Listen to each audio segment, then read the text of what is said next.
न्यायालयात शांतता राखणे ही केवळ एक औपचारिकता नसून हे न्याय देण्याच्या प्रक्रियेचा एक भाग आहे. खरं तर कोर्टात शांतता का पाहिजे याची कारणे आज आपण जाणून घेऊया. नंबर 1, अचूकता आणि एकाग्रता.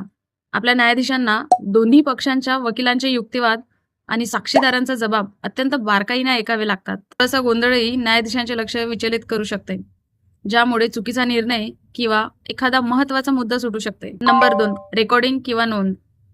न्यायालयात जे काही बोलले जाते त्याची स्टेनोग्राफर मार्फत नोंद केल्या जाते.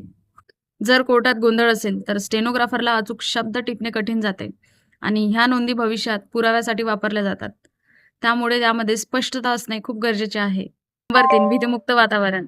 साक्षीदार जेव्हा कोर्टात येतो तेव्हा तो आधीच खूप घाबरलेला असतो. जर कोर्टात खूप गोंधळ किंवा आरडाओरडा असेल तर साक्षीदार घाबरू शकतो आणि त्याला शांतता मिळाली तर साक्षीदाराला आपले म्हणणे मांडण्यासाठी एक सुरक्षित आणि गंभीर वातावरण मिळते. नंबर 4, कंटेम्प्ट ऑफ कोर्ट म्हणजेच न्यायालयाचा अवमान.